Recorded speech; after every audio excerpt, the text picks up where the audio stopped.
Morning, everyone.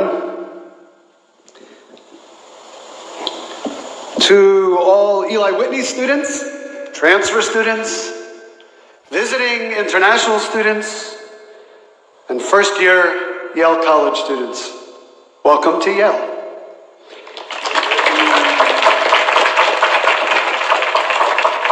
Let me begin by saying it is good, really good, to see you here today.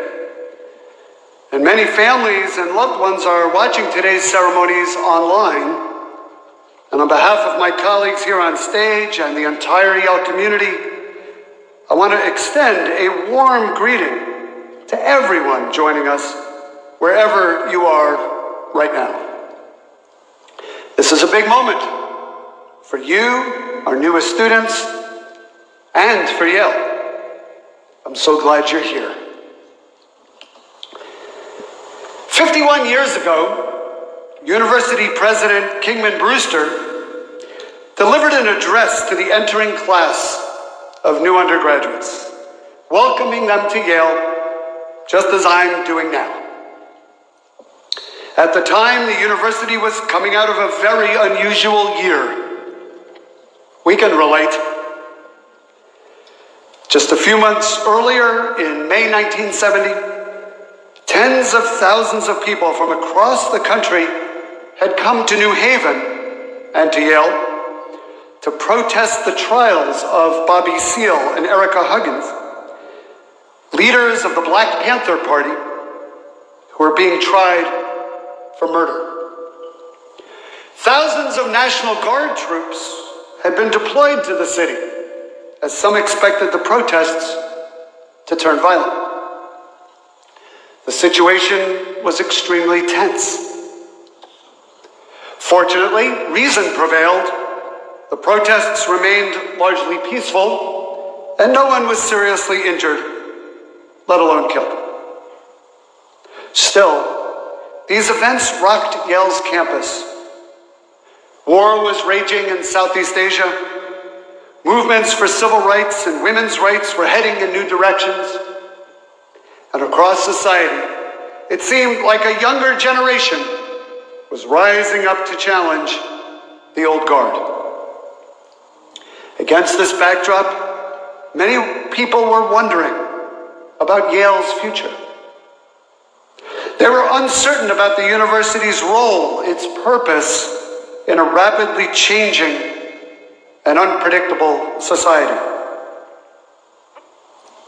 Standing here today, I'm feeling many of the same emotions that President Brewster must have felt in 1970. Looking out over that gathering of new students, he knew many of them were anxious. He knew they had questions about what they would do at Yale, and many more about the kind of society they would encounter when they graduated. Yet, in his speech, he was asking them to study, to go to the library, to write papers, to conduct experiments. He was asking them to be students. And so he gave voice to a question that was probably on the minds of many, a question I also pose to you today. He asked, and these are his words, where then is the purpose which makes patient learning supportable when the world is on fire? Where then is the purpose which makes patient learning supportable when the world is on fire? Today, again, it seems like the world is on fire, literally and metaphorically. The United States is in the midst of its greatest crisis since 9/11. We are fighting a global pandemic, which will be, for many of us, the most significant geopolitical and perhaps personal event of our lives. But that is not all. This summer, we have witnessed terrible wildfires, drought, and flooding in many corners of the globe.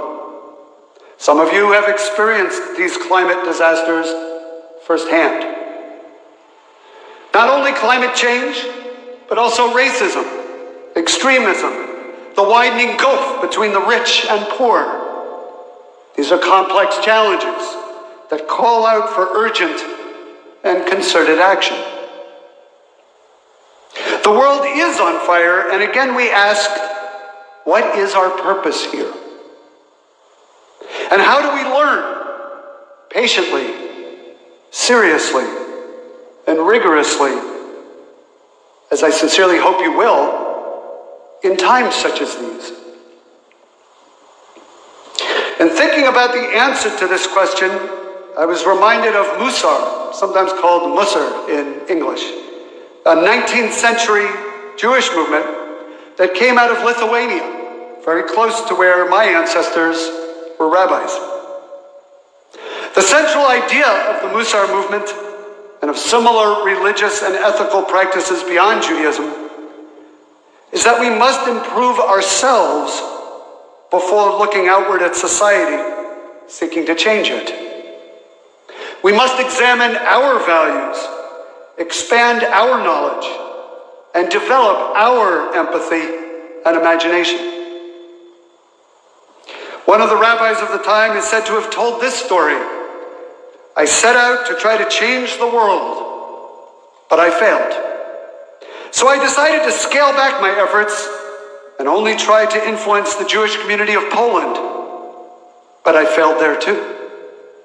So I targeted the community in my hometown of Radin, but achieved no greater success. Then I gave all my efforts to changing my own family and failed at that as well.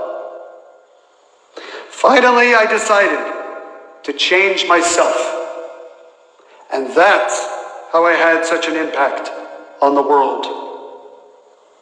Much like this sage, we are here to make an impact on our communities and on the world. Don't get me wrong. But first, we must start by improving ourselves. Your college years are a time to develop your strengths and talents, to challenge yourself in ways you did not think possible, to gain knowledge and understanding, and to explore. Here at Yale, you will encounter new ideas and engage with people from different backgrounds and walks of life. You will take intellectual risks and ask questions about everything from the structure of the cosmos to the structure of a novel.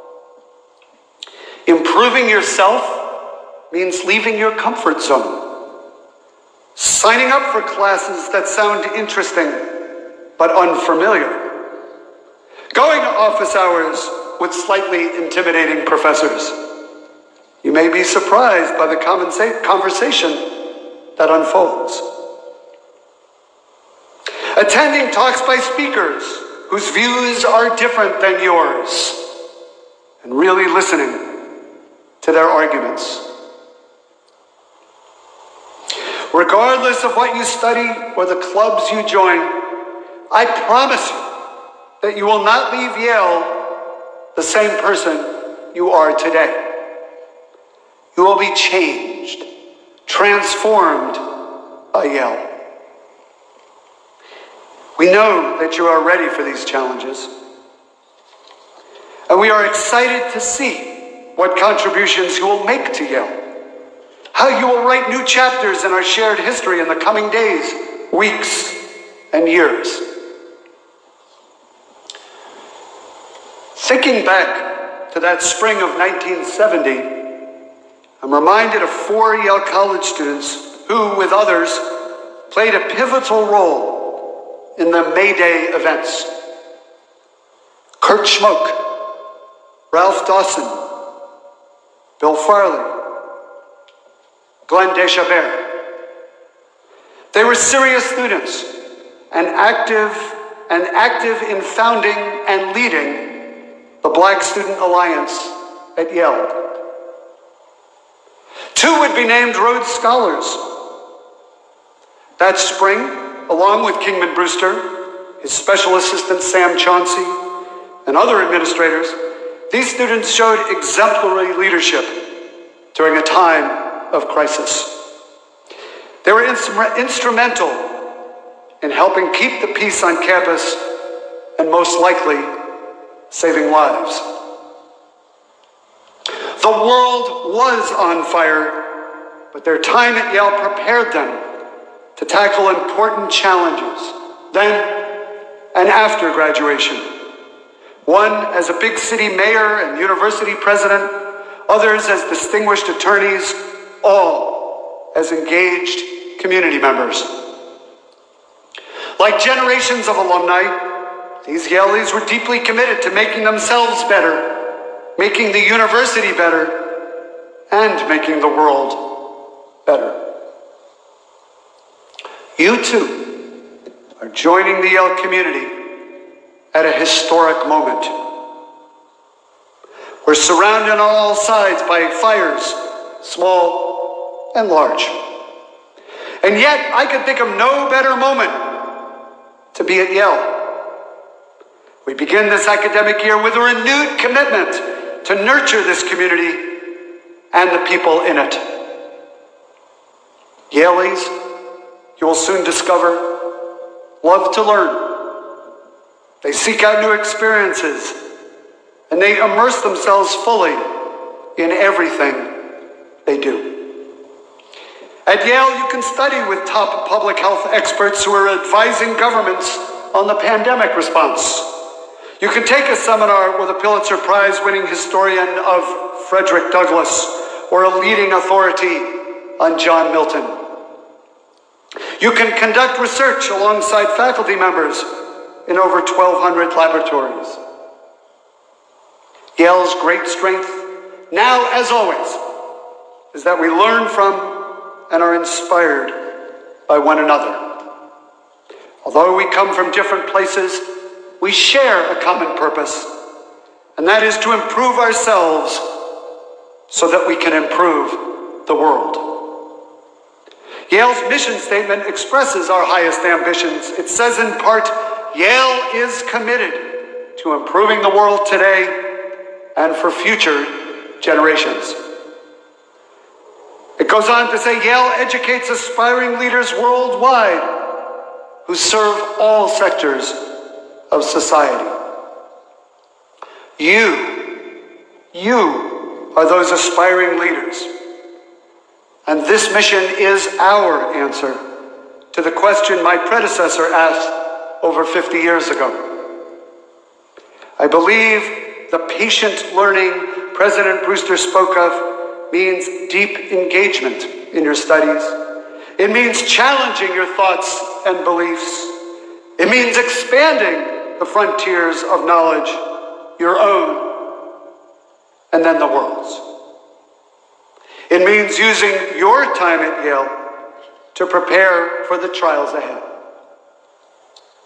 In this sense, patient learning is not only supportable, but essential if we are to fulfill Yale's mission and indeed improve the world. I will end with lyrics written by one of my favorite folk singers, Woody Guthrie, in his song, World's on Fire. His words are only too applicable. While the skies, they're clearing, we'll rise up dreaming, build our city from the ashes.